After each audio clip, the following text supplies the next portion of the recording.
खुलुमबाय आं सिबिरानी ब्रह्म गोजोन फुंबिलिनि बयनिसिमबो गाहाम हामलायनायखौ जासिहरनाय थाबाय आसा खालामो नोंथांमोना गासिबो मोजाङैनो दङ नोंथांमोननि थाखाय आं गोदान मोनसे भिडिअ लानानै फैबावबाय अन्नानै भिडिअखौ जोबजासिम नायलांदो गिख्रंथाव रेल जाब्रबथाय जाथायजों दासिम सा 7 दावबायारि जिउ खहा जानायनि रिपर्टआव मोननाय जाबाय सोनाब बंगनि जलपाइगुरि जिल्लायाव जादों बे गिख्रंथाव रेल जाब्रबथाया मोनजिनै रेल दाब्बाया रेल लाइननि बायजोआव थांनानै माखासे दाब्बाया बेलथायहैदों बिकेनार गुवाहाटी एक्सप्रेस ट्रेना बिकेनार जंक्शननिफ्राय गुवाहाटी फारसे फैगासिनो दंमोन बेयावनो मोनाबिलि 5:15 रिंगासो समाव जलपाइगुरि जिल्लानि निउ दमहानि रेल स्टेशननिफ्राय निउ मायनागुरि रेल स्टेशननि गेजेराव बे जाब्रबथाया जादों जाथायजों दासिम सा 7 सुबुंनि जिउ खहा जानाय रिपर्टआव मोननाय जाबाय आरो सा 45 गोबाङा जोखोम जादों जोखोम जानायनि मादाव सा 13नि हालोदा गाज्रि थासारि होननानैबो मिथिनो मोननाय जादों जोखोम जानाय आरो जिउ गोमानायनि सुबुं अनजिमाखौ बांबावनो हागौ होननानै रेल बिफाना मिथिहोदों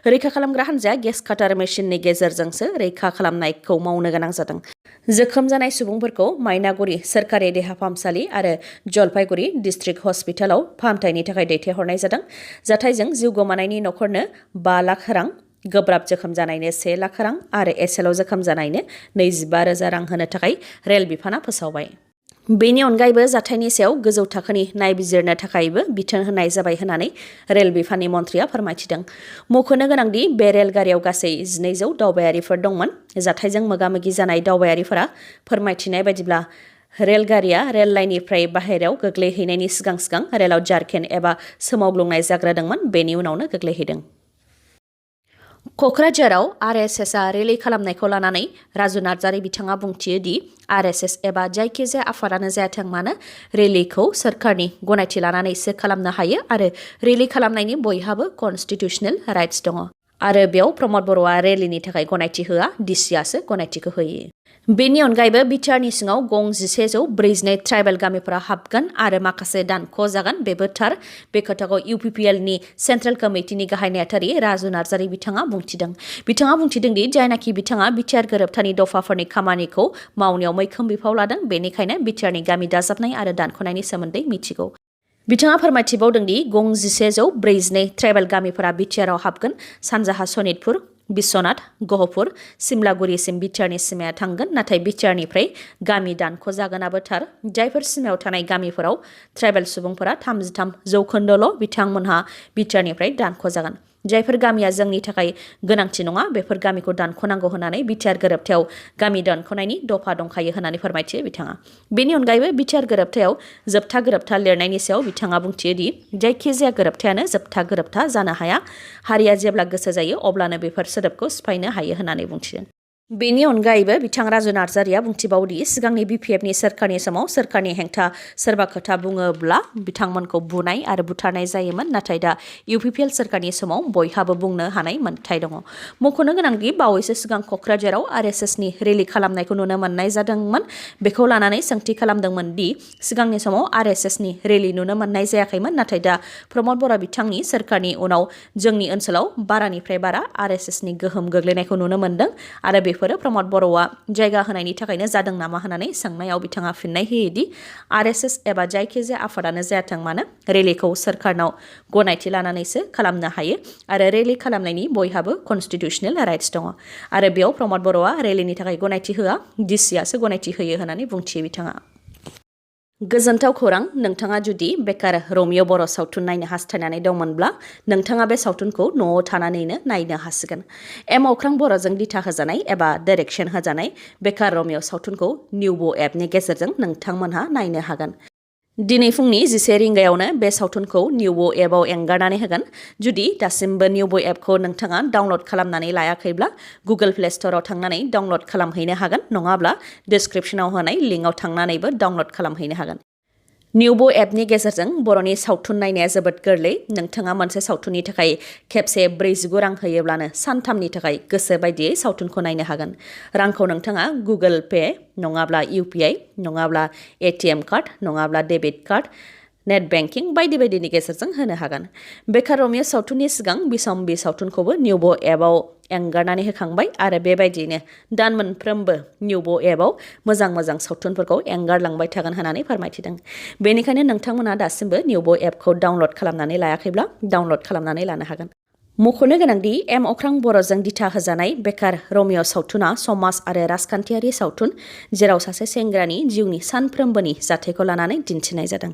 बे सावथुननि गेजेरजों बांसिनै लाइमोनफोरनि गेजेराव मोजां बोसोन होनो थाखायनो बानायनाय जादों, जायखौ नायनाया गोनांथार होननानै फोरमायथिदों। इउपिपिएलनि दैदेनगिरियानो जा एबा बिपिएफ दोलोनि दैदेनगिरियानो जायाथों मानो माबा मोनसे हाबाफारि खुंनोब्लानो आसामनि केबिनेट मन्थ्रिफोरनि मुं लायाब्लानो एबा बिथांमोननि खोथा बुङालासेनो मोनसेबो मिटिंफोरानो जाया। बे बाथ्राखौ बुंथियो बिक्रम दैमारिया। बिथाङा बुंथिदों दि जायखिजाया मिटिं एबा अन्थाइ खाम्फा गायसननाय एबा माबा मोनसे बेखेवनायानो जायाथों मानो इउपिपिएलनि दैदेनगिरिफोरानो जा एबा बिपिएफनि दैदेनगिरिफोरानो जा आसाम केबिनेटनि जायखिजाया मन्थ्रिफोरनि मुंखौ सिगाङाव नङाब्ला उनाव लायाब्लानो हाबाफारियानो जाया। बिपिएफ दोलोआ बांसिनै आसाम केबिनेटनि मन्थ्रिफोरखौ बाखनायनो हायो ना इउपिपिएल दोलोनिया आसाम केबिनेटनि मन्थ्रिफोरखौ बांसिनै बाखनायनो हायो, बेखौ लानानै बिथांमोननि गेजेराव जुजिलायनाय बायदिखौसो नुनो मोनो होननानै बुंथियो बिथां बिक्रम दैमारिया। बिनि अनगायैबो गोदानै बर' फरायसा आफाद दानो नागिरनायनि सायाव बिथाङा बुंथियो दि गोदानै बर' फरायसा आफाद दानो नागिरनायखौ रायजो राजाफोर आरो दैदेनगिरिफ्रा मदद होगोन बायदिखौ नुहुराखै, बेनिखायनो एबसुआ बेखौ लानानै गिनांगौ गैया। नाथाय एबसुनि सासे दैदेनगिरिया बुंथिदोंमोन दि गोदानै बर' फरायसा आफाद दानायाव थैनि खेला जायोब्ला बेनि दायनिगिरिया गोदान आफाद जोनोम होग्राफोरनि जागोन। बे रावा गोरलै राव नङा, जोबोद गिख्रंथाव होननानै बुंथियो बिथां बिक्रम दैमारिया। मानोना एबसु बायदि आफादाव थानानै थैनि खेला जानायनि खोथा बुंनाया मोजां जायाखै। बिथांनि बुंनायखौ लानानैनो माब्लाबा समाव रायजो राजाफोरनि साननाय हनाया गुबुन जायो आरो सोरबाया बिथांनि बुंनायजों थांफानानैनो गाज्रि खामानि मावफ्राङो। गोमोरखानाय अराव थाव लुनानै होनाय बायदि जायो। जोंनि गेजेराव थैनि खेला बेफोरबायदिखौ गैया खालामनो थाखायनो बिटिआर गोरोबथा खालामनाय जादों होननानै बुंथियो बिथाङा। बेनि अनगायैबो बिथाङा बुंथिबावदि एबसुआव बेबायदि दैदेनगिरि थानायनि थाखायनो माखासे समाव रायजो राजाफोरनि गोसोआव एबसुनि सायाव बायदि साननाय फैयो। विधानसभा बिसायख'थिनि सिगांनो इउपिआव बिजेपिनि मासिया मावग्लुंदों। विधानसभा बिसायख'थिनि अक्ट' फोसावनायनि उनावनो इउपिआव बिजेपिनि मन्थ्रि आरो एमएलएफोरा साफानिफ्राय साफा दोलो एंगारगासिनो दङ। थांनाय मंगलबाराव लेबार मिनिस्टार स्वामी प्रसाद मौर्या बिथाङा बिजेपि दोलो एंगारनायनि उननिफ्रायनो थाद'नाय गैयालासे बिजेपिनि एमएलए आरो मन्थ्रिफोरा बिजेपि दोलोखौ एंगारगासिनो दङ। दासिम सागु बिजेपिनि एमएलएफोरा दोलोनिफ्राय रिजाइन होबाय। सागु एमएलएनि मादाव साथामा मन्थ्रि, जाय इउपिआव बिजेपिनि थाखाय जोबोद गेदेर खहा, बेबो विधानसभा बिसायख'थि खुंजानायनि सिगाङावनो। मख'नो गोनांदि मन्थ्रि स्वामी प्रसाद मौर्या बिथाङा थांनाय मंगलबाराव बिजेपि दोलोनिफ्राय रिजाइन होदोंमोन। बेनि अखानायै अदेबानि बुधबाराव मन्थ्रि दारा सिंह चौहान बिथाङा रिजाइन होदों आरो मैया मन्थ्रि धोरोम सिंह साइनि बिथाङा रिजाइन होदों। बिथांमोननि अनगायैबो गोबां एमएलए आरो मन्थ्रिफोरानो इउपिआव योगी आदित्यनाथ दैदेननाय बिजेपि दोलोनिफ्राय रिजाइन होबावगोन होननानैबो फोरमायथियो बिथांमोनहा। गोसो होथावना दि गासैबो दोलो एंगारनाय बिथांमोनहा दोलो एंगारखांनायनि जाहोनखौ एखेखौनो होदों।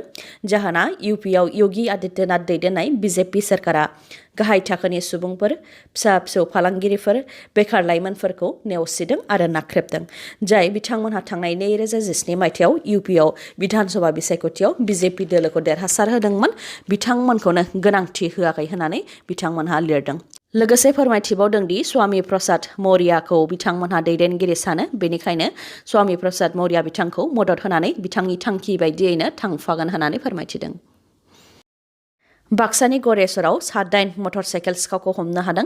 गोबां खेब बाइक खावबाय थानाय जाथायनि सायाव बिथा खालामनानै गरेस्वर पुलिस बिफाननि असि मिदुल हाजरिका बिथांनि दैदेननायाव बाइक सिखावफोरनि हेंथायै गोख्रोङै संदाननाया जागासिनो दंमोन। बेयावनो आनवार आली मुंनि मटर साइकेल सिखावखौ गिबियाव हमग्रोनो हादोंमोन आरो बेनिफ्राय गंसे बाइक बोखांनो हादोंमोन। हमजानाय सिखाव आनवार आलीनाव सोंनाय फिननाय लानायनि उनाव आरोबाव इमरान नाजिर आरो रसन आली सानै बाइक सिखावखौ हमनो हाबावदों। बिसोरनि गेजेरजोंनो सिखाव आब्दुल कासिमखौबो हमनो हादों, जायनि गेजेरजों मटर साइकेल खावनायनि खामानिया जायोमोन आरो खावनाय मटर साइकेलफोरखौ गुबुन जायगायाव दैथायहरनाय जायोमोन।